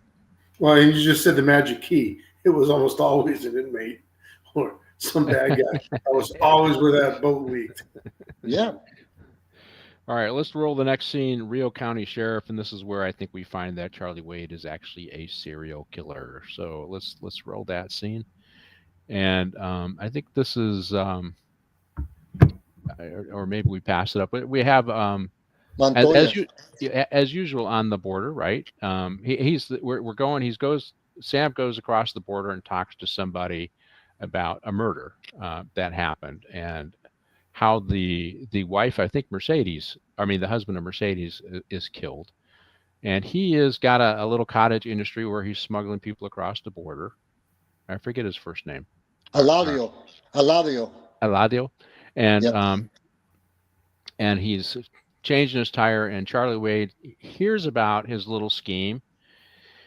And he's not getting cut in on the action. So, of course, he comes to deal with that and to send a message, right? That's what's going on. And we see our guy who ends up being the witness that Sam talks to is going to take a piss, and he ends up hiding, and he ends up seeing all of it. And he's the guy that's telling the story. And this is where we really see just how evil Charlie Wade is, right? This is where it's out front, very visible. And he had no qualms about doing what he's about to do, right? And I call the scene the Rio County Sheriff, right? And here he comes in. There he is. Old. What is that, Mike? Is that an old Chevy? Chevy? It looks like a Chevy. Chevy, yeah. It had the dog in the back with the head that went up and down. Yeah. Rio. I don't even know if there's a Rio County, Texas. Is there a Rio County, Texas? Ralph, I'll look it up real quick. I think there is. I looked at something yesterday. Yeah. And here he is with Hollis. And, when he says, and you eventually see him, he's asking, what are you doing? What's in the back? He eventually says, do you have a gun? And this is where he ends up setting the guy up. And this is, I think, one of the guys that's watching the show, was actually Martine. He says, Charlie Wade's actually a coward, because this is how he ends up killing the bad guy. I mean, not the bad guy, the Efren here, or our smuggler. It's really sinister. It's really sinister. So here he's here's our guy watching. I heard somebody's been working this beat, and it's a dangerous beat, and this guy's got to know he's in some serious hurt. The guy that's doing the smuggling, he doesn't know what it's going to be. And I have to tell you, when he tells him to get the shotgun, I'm saying, oh, don't do it, because I know what's coming, right? And I hadn't seen this movie before I decided to review it, and he's getting set up. So what do you think of the scene, Ralph? You used the word sinister, and once he said, "Hey, we got any weapons?" and the young man Eladio Cruz is being honest with him. He goes, "Yeah, shotguns. Why don't you go get it?" And he turned his back. I thought about what Matthew McConaughey said. You never faced anybody to shoot somebody. As soon as he turned his back on him, grabbed it, he shot him. And and Hollis once again, it confirms Hollis that this guy is ruthless and evil. And Hollis once again is a coward. But then you got a witness, Chucho, who took a pee on the side of the bridge, is a witness now to this and lived with it for almost his whole life. And that's a sad story. Yeah, and who's he going to tell? Yeah, they're already doing something wrong, and he's stuck again. And like you said, he had to live with that. So. Yeah, the other thing too is, what about all those people who were in the back of the truck? They didn't see it, but they heard it. Right. And what have happened to them? We never got. That story never evolved or, developed.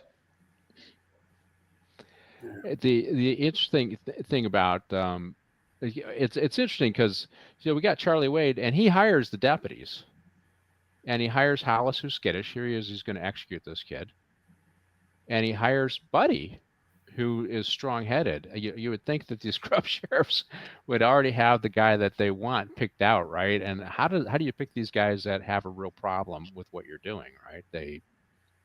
Maybe Hollis was getting some grift part of it. I mean, because actually, when Buddy Wade's pushed back, he says, "Hey, you'll get your cut," right? So, or when Buddy pushes back, he says, "You'll get your cut." Charlie Wade says that. And he makes a comment here when Hollis says something, "You killed him, and you got the talent for stating the obvious," is what he says. Yeah. So really cold-blooded. That's why I like Kris Kristofferson in this part. He's really good. And then he gets these guys out, and I don't know what he does with we don't see what he does with the migrants. Maybe he makes them pay him something, who knows? But you don't see what happened. Here's Sam now. He's flashed back to real time. So what do you think of the scene, Mike? Evil, good. Another example of Kris Kristofferson, the artist. In this particular thing, I mean, this is about as cold as he gets. He could have made a deal for some money from the guy. He didn't even broach the subject. He just killed him. Yeah. Like, how dare you do this in my watch? It was something that's been going on for quite a long time. He could have made money from it. I don't know why he chose to kill this particular guy. So, and I don't remember there being any ties from that killing to the wife and the family later on. I don't think that was part of that. Mike, if I remember correctly, near the end when Sam is digging about his father and finds the letters, I believe, if I've heard this correctly in the movie, correct me if I'm wrong, Pat, that Charlie had also an affair with Miriam. Her real name is Miriam, but Mercedes. Oh, I think I picked up a little bit about that Charlie had an affair with her too before Buddy became her boyfriend. Yeah, the sheriff. Yep. Yeah. Well, the interesting thing was that Mercedes' character is, and you see it early in the movie, where people are crossing the border, and she obviously has a place near the border, her ranch or whatever, her house, and they go across her property, and she causes border patrol. She doesn't like it, and she looks down on them, which is, I guess you do get that dynamic in the migrant community, and they probably get tired of people crossing their land, even though they understand it, and she herself was a migrant. She's a hypocrite. They flash back, right? So Eladio helped her cross the river. Right. He's the one who saved Yeah. her when she got He separated. saved her. Yeah. But she resented it. And, and here I got a flashback to my family, my grandmother, and she was born in 1900, and lived in Texas. Part of her, didn't like the illegals coming across. Right. But yet, she was one of those people anyway back in the day, her family and stuff, and so it's kind of hypocritical, and so it's always that way because they try to elevate themselves to be an American and improve their life, just like Mercedes was doing at that time, and in the movie. Well, one of the scenes shows the drive-in, and that they were making out in the drive-in, or they're in the drive-in, and Buddy, he, Kris Kristofferson's character. This is one of the other big scenes where he finds him and he breaks him apart and he tells them never to interact together. And I guess we ought to spill the beans. It's because he's having a relationship with Mercedes, and they're actually half siblings, right? That's what this was about, and that's why Sam hated him, because Sam broke them up. He thought he was a racist, and in reality, he wasn't. He's protecting both his son and his daughter. And his daughter, right? And I thought the drive-in was kind of cool because I remember going to the drive-in with my buddies. I mean, that is, as we watch the movies and we get older in life, I just turned 63 last week. God bless you. Happy birthday. Yeah. So all Feliz of these cumpleaños.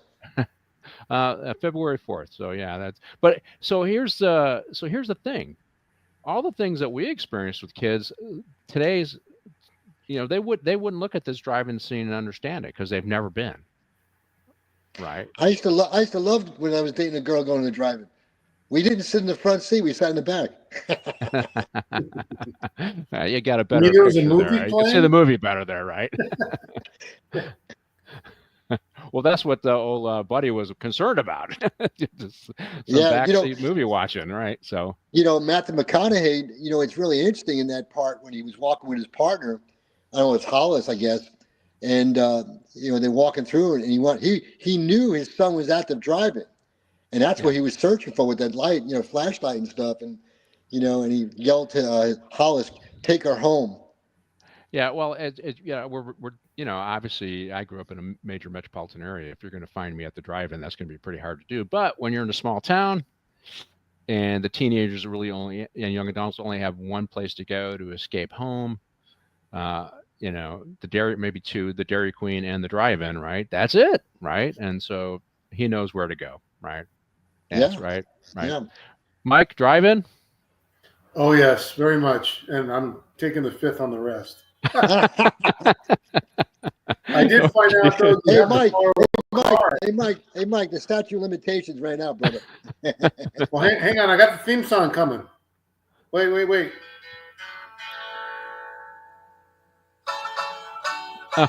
Oh yeah.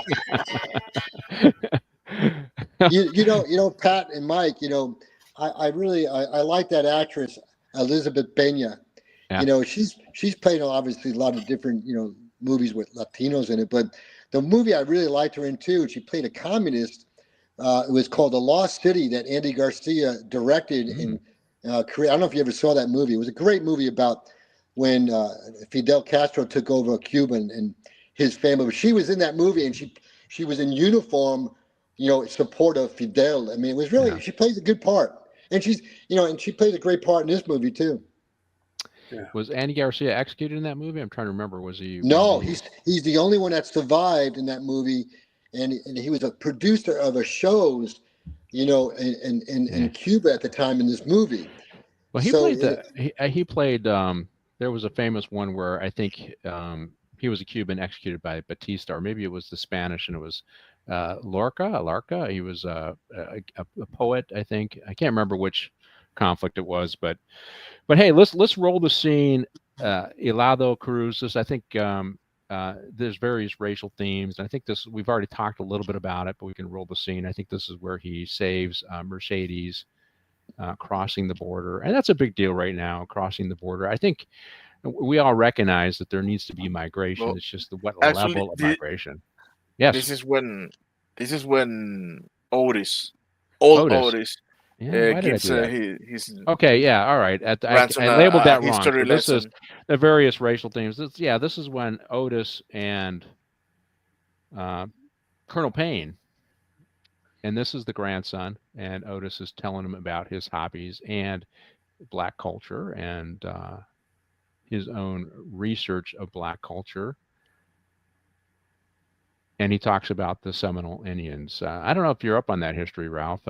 Any comment on the Seminoles down in Florida? No, no, I'm not. I'm not. But I know of some black friends from New York that migrated up north that were mixed. You know, just like I am. I mean, I got 20% Mescalero Apache Indian. That there was a mixture of miscegenation, and they did have Indian blood in them. Well, they went into the swamps, and I think they fought Zachary Taylor, I think, at the Tippecanoe, and I think it was Andrew Jackson also. They lasted for quite a long time fighting off the U.S. government. Of course, the terrain was pretty tough, and so it was black slaves allied with the Seminoles, and the Seminoles accepted these black slaves into their tribe, and they fought them off. It's an interesting piece of history that they don't talk, and that's where, God, I forget which universities. I don't know if they still call themselves the Seminole Indians, if it's University of Florida or Florida State. I think it's Florida State Seminoles. That's where I think you're right. I think you're right, Pat. Yeah, Florida State Seminoles, and there's so many interesting things about history. One of the things that I don't know if you guys are familiar with is the Comanches. The Comanches were just they were subjugated essentially by the Apaches and others in the Central Plains, and then they got hold of the horse and they mastered the horse, and then they became the dominant band in the Central Plains. Fighting off fighting off first the Spanish, the Mexicans, U.S. They actually called the Comanche Empire. It was an empire, which is an interesting thing. When you have the whole anti-colonial stuff, it's like if you think about like the Apaches down or the Aztecs, they had an empire. So another empire, the Spanish Empire, came and conquered them. It was an empire on an empire. It had, and I always look at it as, had they had the technology, would they have expanded out from Central America and conquered other countries? Absolutely, because that was their mindset, because they did it to their neighbors, right? So when we have these struggles between what they say is indigenous groups, some of them are actually empires, and I see that with the Comanche. A little different with the Seminole Indians. I don't think they had an empire, but they just had territory they tried to protect. But it's all these different racial themes are woven into these movies, right?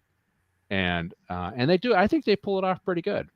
I think they tell the story, everybody's story, very well in the movie. I think that's why this movie was nominated for an Oscar, and I think they actually pulled out.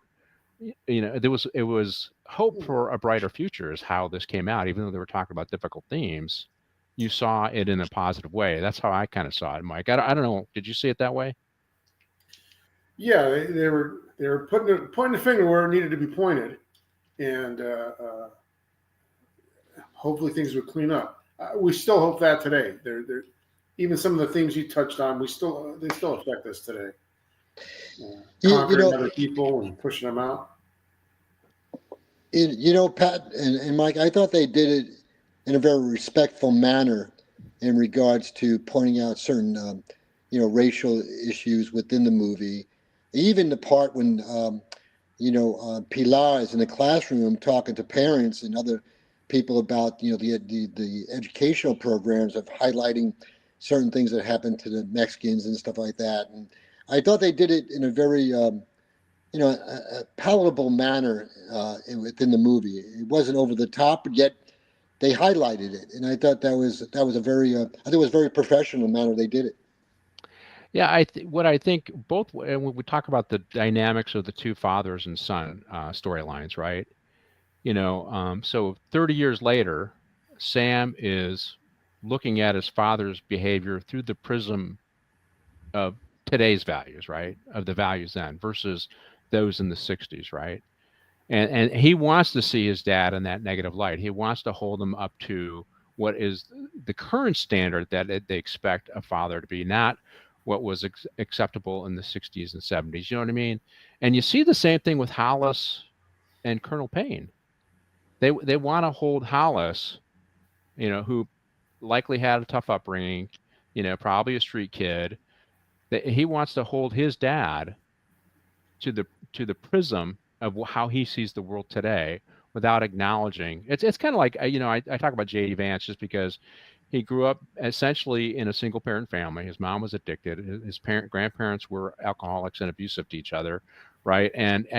But with all their flaws, they managed to pull together the best that they had in them to give JD a chance, right? And he took that chance. I mean, I think if you ever listen to a story, he talks about his grandma says, "Don't hang around with that kid or I'm going to run him over." And he believed him, right? So the kids that she didn't want him to hang out with were the ones that went down the wrong path. And JD hung out with the smart kids in town and had opportunities, right? So if you look at his parents through the prism of how we would see that, oh my God, they're horrible people. But they still had the wherewithal, even though they had these character flaws, to do the best they can for their son. I see that with Buddy, with Sam, even though Sam doesn't understand it. And I see that with Hollis and Colonel Payne, even though they didn't have that interaction. In Hollis's case, it was staying out of the life to avoid the conflict. Hey, Pat. And hope that door opened later on, right? Hey, Pat, you keep on referring to Colonel's father's Hollis, but it's Otis. Otis, I'm sorry. Yeah. Sorry about that. I just want. I'm getting them mixed up, but I know. We see the sons. The sons want to look at the dads through the prism of today, and Pilar wants to look at Mercedes through the prism of today. And so this is the generational divide between the two of them, and that is playing out in the storyline. Do you agree with me on Ralph on that? Is that what's happening? Oh yeah, I agree with you 100%, 100%. Here you got the sons or the daughters of people that grew up in a different generation, but yet Buddy fell in love with Mercedes, and Buddy was watching his daughter in a playground when she said that Pilar said, "I've always remembered him watching me. It was very interesting. He's watching me when I was in, and there's something about that, and he probably wanted to see his daughter. He knew she was his daughter, and he wanted to see how she functioned in school, or just protecting her, And so, listen, it's all, that's why I said from the beginning, this is a very interesting movie about relationship politics. It's relationships, even relationships with police, sheriffs within a community.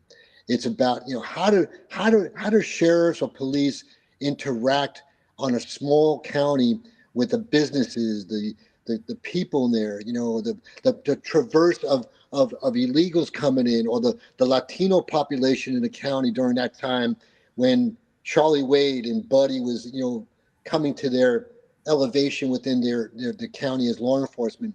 It's always that way, and it still is. And that's what you love about life, man. I mean, it's evolution all the time, and it repeats itself. Yeah. Well, let's roll the next scene, and the next scene, I think I got Senora Cruz, so we'll talk about. But Mike, same thing though. This is sons trying to hold their dads to the values of today, as opposed to the values that or the circumstances they had to deal with when they were young men, right? That's what's kind of going on here. And they don't understand the values that their parent went through. It doesn't make sense to them. Now here, I like this scene because this is the scene where ultimately Mercedes has to confront the fact that, her roots and her history are akin to the history of the people that are crossing today. And she ultimately, for whatever reason, she saw herself differently, I guess, for many years. And she recognizes this gal who needs help. Ultimately, we're going to see this girl who's injured, and she offers her help. Her compassion comes out. But we see the flashback of her life, and it starts to come out that, of course, she and Buddy had a relationship together as well. And it also comes out, I think we should talk about it, is that she got help from Buddy to start her restaurant because it was the restaurant that made her wealthy, or a town leader. Let's put it that way, right? She's the town leader because when they did the memorial for Buddy, she's the one that cut the ribbon for him, right? Right. Yep. Yeah, and Buddy was married, so he was married to Sam's mom. So Buddy he's trying to hide this, right? And of course, that's not unusual. These things happen, a certain number of relationships where the one or both people in the relationships are players. And Buddy, we found out Buddy's a player. And of course, Mercedes, back in the day, they showed the young Mercedes. She's a beautiful gal. So not that justifies cheating, but yeah, we see Senora Cruz, Senorita Cruz. She's confronting her past. So Ralph, your grandma lived on the border. This is a reality, right? She didn't like it, but a lot of these folks are actually fleeing desperate situations, right? Yeah, absolutely. Everybody's trying to, even today, trying to look for a better life in the United States of America, and, part of me, guys, I got to refer back to my family. My dad being the only Mexican family in Brooklyn, New York, and my dad was trying to date my mom, who was Italian, and they didn't want it to happen, and they tried to prevent, just like Mercedes trying to prevent Pilar, to be, or even Buddy. It didn't matter, even with his daughter, he probably still tried to prevent it anyway. I look back, my own family, it was very difficult of my mom and dad as teenagers falling in love, which they still fell in love anyway. They couldn't hold it back, the family. But, it's a beautiful stories about life, man. I love it. It's, this is what life's about. People, you love what you love, and that's the way it's going to be, Yeah, interracial relationships, relationships between Catholics and Protestants, which was a sin in Ireland, I guess, and actually Muslims and Christians. So we have a lot of these things that divide us. But what do they say? This is the Disney thing: love overcomes, right? Well, not always, right? And sometimes we're trapped in those what do they call them? Social constructs. Now we're trapped by those things. But I did like this. She ultimately Mercedes has to address her past and acknowledge her past and come to terms with it, and as does Colonel Payne, right? Yeah. Colonel Payne does ultimately visit his dad's house, and his dad's current wife, she ain't pulling any punches. she's giving some pain to Colonel Payne and says, your dad loved you. And it was interesting because I think that was the scene where it's not that he didn't try, he wasn't allowed to. And that's where we talk about the whole parent alienation stuff. And now his dad, Colonel Payne, was putting pressure on his own kid to go in the military. He lightens up because I'm sure he sees a lot of hazards out there in the world. And he's thinking, no, if you just follow my path, you're going to be okay. Instead of allowing his son to find his own path. And that's, that comes out of this. So, obviously he sees his dad in a different light. The rose or the glasses are off, right? The glasses that represent the prism of the values of today are off. He sees his dad in a different light, and he interacts with his own son in a different way because of that. Right, Mike? Yeah, what pain what Payne went through. That's funny. The pain he went through as a child growing up made him become the military leader that he does become. And yet when the light, like you said, the rose glasses came off, it erodes that. What he built his life on and how tough he was and the leader he became was built on something that wasn't completely true because he didn't know the whole thing. Yeah, I think Colonel Payne saw himself as being a better man than his dad, and that was important to him. And he was measuring himself against his dad. And then when he finally realizes who his dad is, he realizes this really wasn't a competition. And my dad was a better man than I ever gave him credit for. Not a perfect man, like Buddy, not a perfect man, as Sam finds out, but a better man than he thought. And that causes him to lighten up on his son. So, which is good. when you get rejected by a parent, people go through this process of anxiety. Why did they reject me? Why does that happen? And it lives with him forever. And then he finds out that he really wasn't rejected. He was, his dad was restricted, and his dad followed him from afar and had his, I call it a brag wall. Had his brag wall with all his son's stuff that he gets to brag about, right? Which is a good scene. Which is a good scene. Well, let's roll our final scene, and this is the story. This is where the story rolls out. You finally get to hear the whole story, and who did what. What happened to Charlie Wade? Who did it all? And it is kind of shocking, right? Because you don't see it. They've developed a storyline where there are a lot of different suspects. There's the Latinos because he killed the Latino smuggler. There's the blacks because he's a bully there. And then, of course, there's Buddy, right? So you have multiple things. And here he finally sits down with Hollis and, Hollis and Otis to get the story. And it's funny because I never really, Sam does soften on his dad after this, but he's still carrying a grudge, I think, a little bit. Even at the end of this, he finds it takes him a little longer to travel to acceptance of his father than Colonel Payne and Otis, right? So they tell the story, and it's Charlie Wade is setting Otis up. Otis is the proud young black guy from Houston. He's running a craps game, and we're going to see the flashback here pretty soon.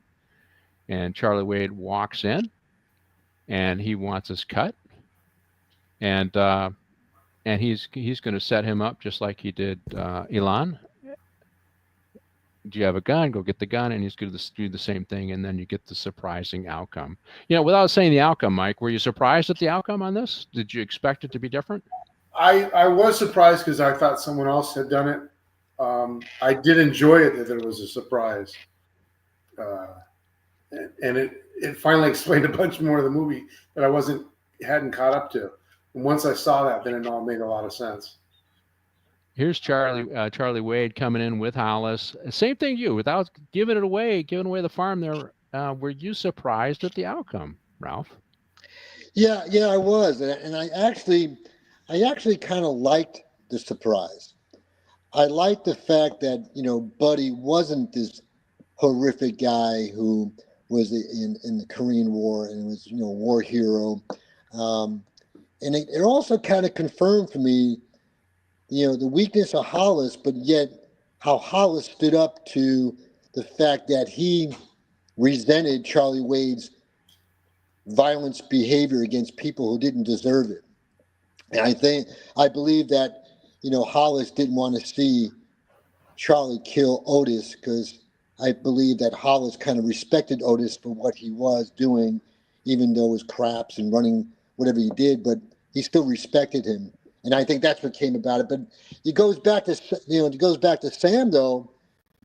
You're right, though, Pat. I mean, Sam was happy in a way, but also resented his dad from preventing him to be with the girl that he loved since he was a teenager. Right. And that story comes out here in the scene as well. And so here we see Charlie Wade, he's getting his cut, and he's got Hollis getting the gun out of the cash register. He's about to execute him. And of course, Buddy walks in, and they do that pretty well. They show Buddy walking in and the gunfire going off, and you find out it's actually Hollis who shoots Charlie Wade. And here's the interesting thing about this. Hollis is justified in the shooting. Yeah. You know what I mean? He's justified, because he's Wade is going to do an execution here, right? He's going to execute this kid. And Wade is a serial killer, right? He's an evil guy. And he shoots him. He's actually legally justified in the courts of law. Now, the fact that he didn't do anything on the other ones is problematic for Hollis. But here he goes. Is he going to put up with it? And you see, Buddy comes in. Even, they leave it. So it's good movie making because they kind of, even for like 30 seconds, they leave it unknown who actually did the shooting. You think it's Buddy, right? But Yep. it's not. It's Yeah. Hollis who does it. And here he is. He's going to do the deed again with his old 38. A little longer barrel on that 38, if I remember, than we carried, Mike. I think he had a, but so that was, and then you find out, and here's Hollis, right? And it's interesting because you see Buddy coming in, and he takes there's Buddy coming in, trying to stop it. He knows what's going to happen, so he's obviously following him. Here's Charlie Wade going down. Kris Kristofferson finally goes down. There's some good movie making. Blood on the Money. It's all about the money. And here's Buddy looking down at him, dumbfounded. And of course, then we find out that it was Hollis who did the shooting. So so I thought this was a great scene, and they kept it, the mystery all the way to the end, right? All the way to the end. And so it wasn't Hollis who did it. It wasn't Otis who did it. It wasn't the Mexicans who did it. It was his own deputy, Hollis, who had been a loyal sidekick there, although a regretful one, one with a conscience. And that's really what this is. He had a conscience. He couldn't do this. He And then he becomes mayor. With it. So and he ended up becoming there, but he still got his house by the lake. So we still had the soft stuff going on that was acceptable at the border, but killing people isn't the way to go. And really the way to say it is, let's share a little bit of the wealth with everybody and let everybody else do well, instead of taking it all, right? And I think if I had to, so the soft corruption was going on, but they let Otis have his bar, they let Mercedes have her restaurant, so everybody grew with the town, right? Now they may have gotten more than the fair share, but they let everybody grow. And here's where we find out about when Charlie Wade disappeared. $10,000 also disappeared with them. Well, they took the money and they gave it to Mercedes because Hollis knew that Mercedes' husband had been murdered by Charlie Wade. And that's how she established her restaurant. That's how she became wealthy. And there's the $10,000. And they talk about the reason why Buddy had a problem with Sam's relationship with Pilar is because they're related. You hear that too. So all the stories all get unwound in this final scene, which kind of makes it pretty good because it keeps you interested all the way to the end. So what'd you think of the scene, Mike? It was well done as far as filming. It brought everything together, and each character only knew part of the story. Yeah. None of them had ever talked, so not anyone knew the whole thing, even Mercedes. She got the money, but she didn't really know why. And so I thought it was very well written, very well filmed. Ralph, same thing to you. Good scene, and all the stories get unwound, right? Yeah, I gotta be honest. I want to thank you again. I really enjoyed it immensely. I never saw it before, and like I stated in the beginning, it brought back some conversations with my abuelita, my grandmother, and about Texas and what she went through. But I loved it. I loved it. In fact, my wife enjoyed it immensely too. We discussed it when I was taking notes, in preparation for today. So I thank you again, Pat. Yeah, my wife doesn't always watch movies with me, but she watched this one with me. So I'm bringing husband and wives together. There was one issue. These guys didn't dig a deep enough hole. Yeah. Hey, listen, if they would have had the Italians, they would have never found the body. That's right. That's right.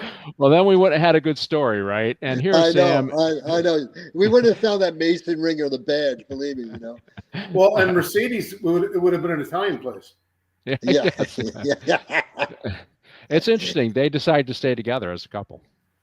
Yeah, I thought that was very interesting, and what she said, she goes, I can't get pregnant, but they loved each other, Yeah. And, back east, I know of relationships, something like that, man. And then, they're both still married to this day back east, Yeah, it's this was my wife's was beside herself and was like, what? They know now they can't, and so she had a real problem with this. But But they stay together. So good story, good movie. I'm glad you hadn't seen it, Ralph, and that you enjoyed it. I don't know, Mike. Had you seen this movie before, Mike? That was the first time I'd ever seen it. Yeah, I've seen this one before. I like movies, and so I didn't remember it when I was looking for. I tried to look for themes that are going like the border. So it's a good border movie, and I saw this one. I go, oh, I think I remember seeing this before, and it's not.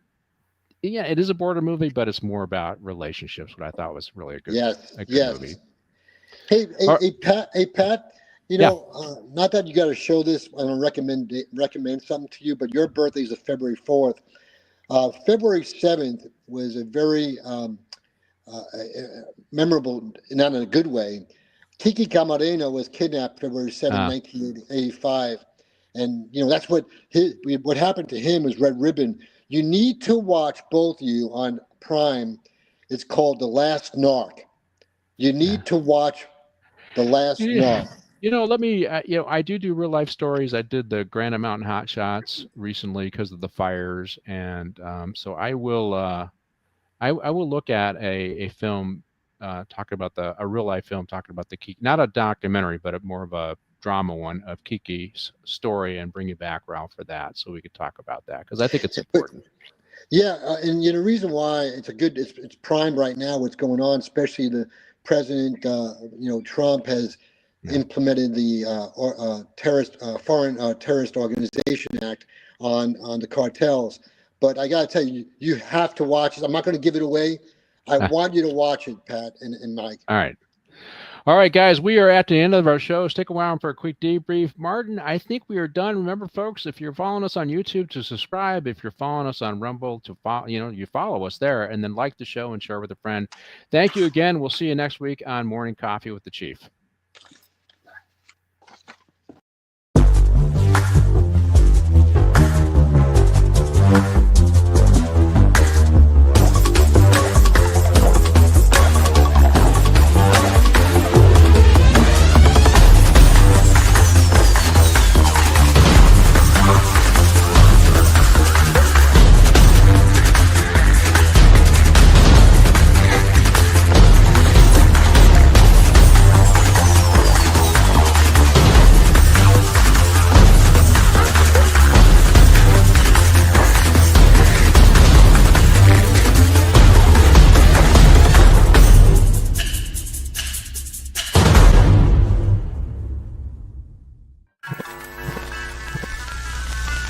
Y'all come back now, you hear?